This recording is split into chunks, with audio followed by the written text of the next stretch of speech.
Hello everyone welcome to my mini blog आउ एटा थिला आजिकार मोर कुन्नी भिडियोटे जोठी मु सकाळ सकाळ उठी ठाकुर पूजा कम लगी पड़ी माने जहाँ बिना मो दिन ही स्टार्ट हुए तापर आसिली मु रेडी है मु मोर कर्मक्षेत्र को जीवाई माने ड्यूटी मो आईटी टे भावुली टे फिल्म स्टाइल ट्रांजिशन वीडियो बनैबी बाकी सहीटा है कि नहीं आपण मैंने कमेंट जोड़े मत तो लगुच है ना मो हो ठीक अच्छे एडजस्ट करदे नेक्स्ट वीडियो टे आउ भल करें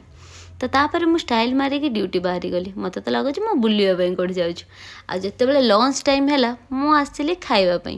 माने कहीं खाइबा जो सेठू तो मीनू केबे भी छाड़ी जीवनी माने मो कथा कहूँ आउ क्या कथा नुह तापर मु बसिली भेज फ्राइड राइस खाइबापी आउ एटा भी मुझे जानी सबू झील मानू फास्ट फूड आ बाहर खाଇବା बहुत पसंद जमती कि गुपचुप तो कौ मानू बाहर खाଇବା माने फास्ट फूड सब पसंद से तो कमेंट निश्चित जनइबे आ मो वीडियो जदि भल लगे मो चैनल के सब्सक्राइब आ गोटे छोटा लाइक टे करदे। जय जगन्नाथ।